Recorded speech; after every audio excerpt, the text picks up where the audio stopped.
What's up, guys? Knife review time today. This is one I've been wanting to do ever since I got this knife, but wanted to put it through the paces like I do with everything else so I could give you the most accurate and well-rounded review possible like I do with everything.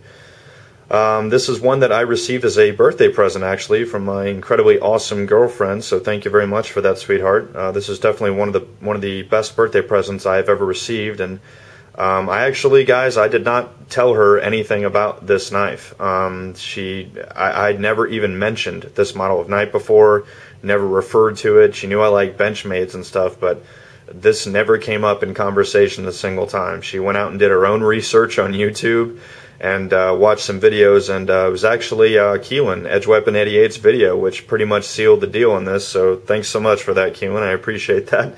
That worked out pretty well for me. But before I get in too much into that, let me go ahead and give you the specs. Let's get that out of the way. Okay, first, this knife was designed by the very famous knife maker Warren Osborne, who's made several designs, actually, for Benchmade. He also makes custom knives on his own. But let's get into the actual specifications here. Okay, the close length on this guy comes in at 4.47 inches. The blade length comes in at 3.4 inches, giving it an overall length of 7.87 inches. The weight comes in at a very lightweight 2.9 ounces. So for its size, it's actually very, very light. It's only just a little bit heavier than the Benchmade Mini Griptilian, which is a significantly smaller knife. But we'll get into that in just a minute. Okay. Blade material is the awesome, and in my personal opinion, absolutely irreplaceable S30V. Handle material, it's got aluminum handle scales. It's got kind of a really cool greenish color to them. It's got full stainless steel liners. You probably can't see it in there, but they are in there, I assure you. We'll get to that in the close-ups later. It's got a titanium back spacer. It's purple, which is pretty cool.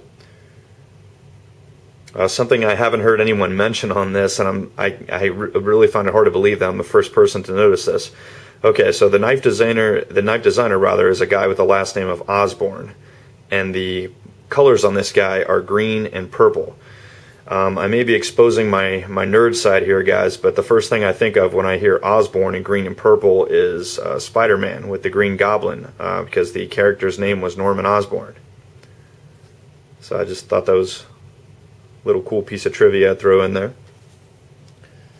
Okay, the deployment on this guy, you got dual thumb studs, left and right, which make it very easy for deployment. They're put in a very ergonomic position to get your thumb in there. It just slides right up. Boom, check it out, you're ready to go. The pocket clip on this guy is tip up only. It's left and right side reversible though, so they cover you lefties on this guy. This is not a flow-through design, as I showed earlier. This has a back spacer, but it is put together with torque screws, so if you want to take the handle scales off to clean it, that is not a problem whatsoever. The locking system on this guy is the awesome Benchmade Access Lock, which has yet to disappoint me. It's definitely one of the absolute elite locking systems on the market today that knows virtually no rival. There are a couple that come close, but in my very personal and very humble opinion, guys, I think the Access Lock is pretty much the cat's ass when it comes to locking on folder knives.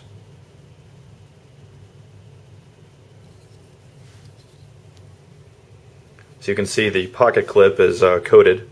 It's got the black coating on it that prevents a little bit of wear. Eventually this is going to scuff up, guys. I've got the same coating on my Benchmade Mini Griptilian. I'll show you that right here. And as you can see, since I've carried the hell out of this thing, it does scuff up a little bit, but to me that's not really a big deal. As my buddy Keelan would say, it gives the knife some character, and I'm being inclined to agree with that. This is a user knife, and this is actually a user knife for me too. It's a really cool piece to the collection, but this to me is an EDC knife. The price point on this guy, it can vary anywhere between about $120 to $140. depending on where you get it, if it's on sale or whatnot. So this is definitely a higher end, higher price knife. You know, it's not quite in the range of the Sabenza. You know, it's not a $300 or $400 knife, but it's a few leaps and jumps above something like, say, a Kershaw Leek or a Spyderco Tenacious.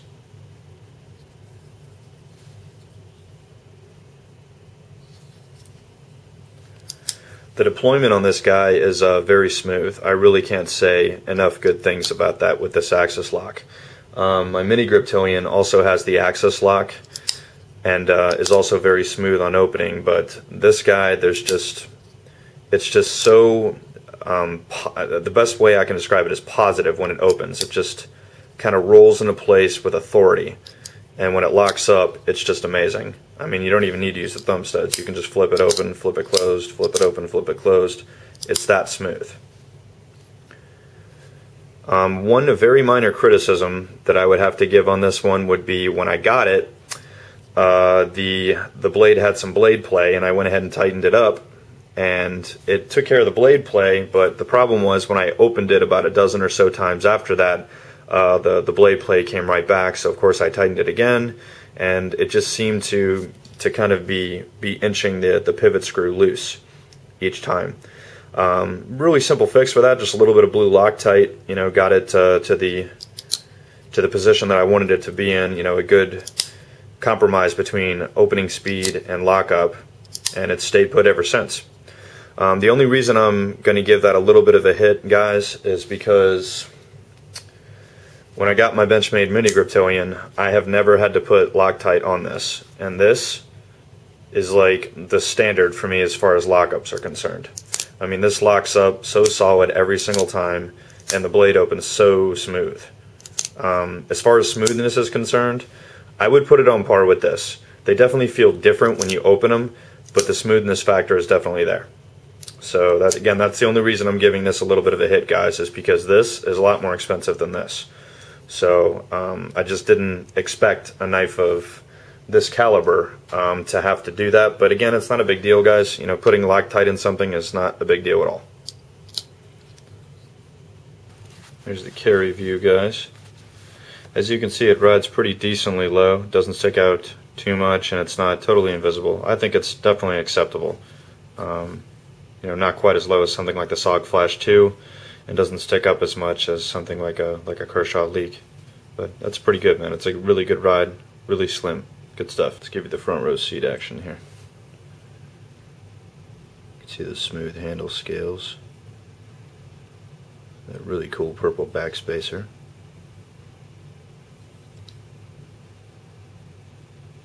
That coated pocket clip. See the Benchmade logo on there.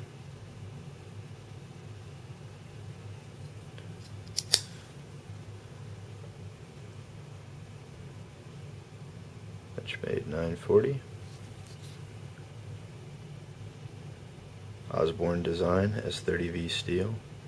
The patent on there. So you can see, if you look real close there, you can see the backspacer reflecting off of it. Got those polished stainless steel liners in there. You can see the reflection. But they're in there. Somewhat skeletonized. And given the size of this knife, you know, that they kept the weight down to 2.9 ounces, man, that's really cool. You got the modified reverse Tonto blade. Normally I don't care for an EDC knife that's got a blade length that's this much, sometimes. But normally I try and keep it around the 3-inch mark. That's usually the sweet spot for me. But this blade is so thin that it almost seems smaller. The blade almost seems smaller than it actually is. And it's such a slim profiled knife that, you know, it just doesn't seem as big as it actually is. You know, it's thin and it's light. You know, which is really good. This is one of the very few knives that absolutely lives up to its price point. You know, this is above $100 knife in every aspect. Got those dual thumb studs there. Just flies right open. You do have a little bit of jimping right here, and the same on the back. There is no jimping on the actual blade. Doesn't do a whole lot for traction really, but in something like this, The blade is so sharp, you know, just for basic, what I will call basic cutting tasks. I don't think that a lot of jimping is necessary, because you're just doing the basic stuff and the blade cuts so well. But it's a very beautiful, very elegant knife, very unique looking, and I think it's really cool. I really enjoy it.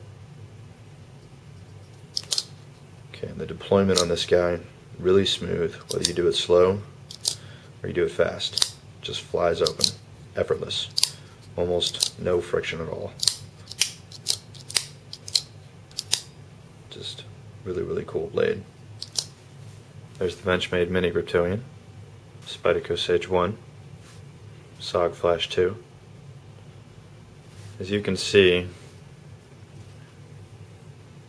it's just about the same close length as the SOG Flash. Let's do the blade comparison.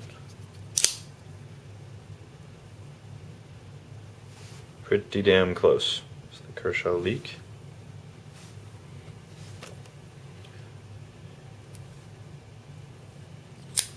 See our KT Drifter that didn't want to open there for a second. So standard United States quarter.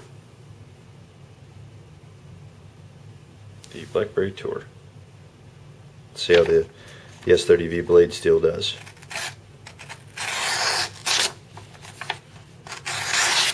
Not really putting any effort into that, guys.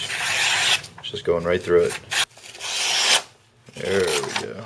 Oop. There we go.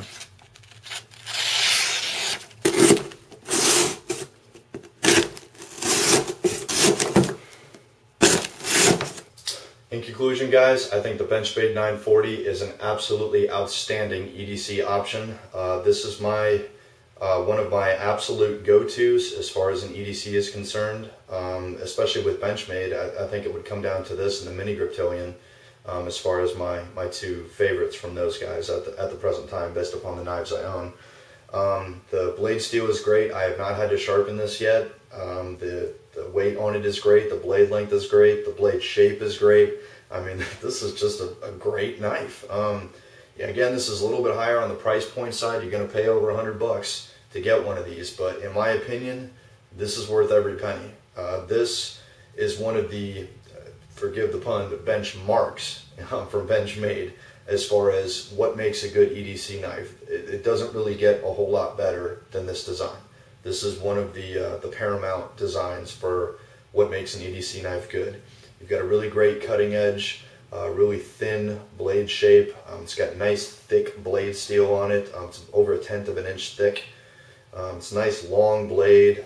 The handle is very ergonomic, feels really good in your hands, almost like a little trigger grip right here, so that you get a really good bite on it.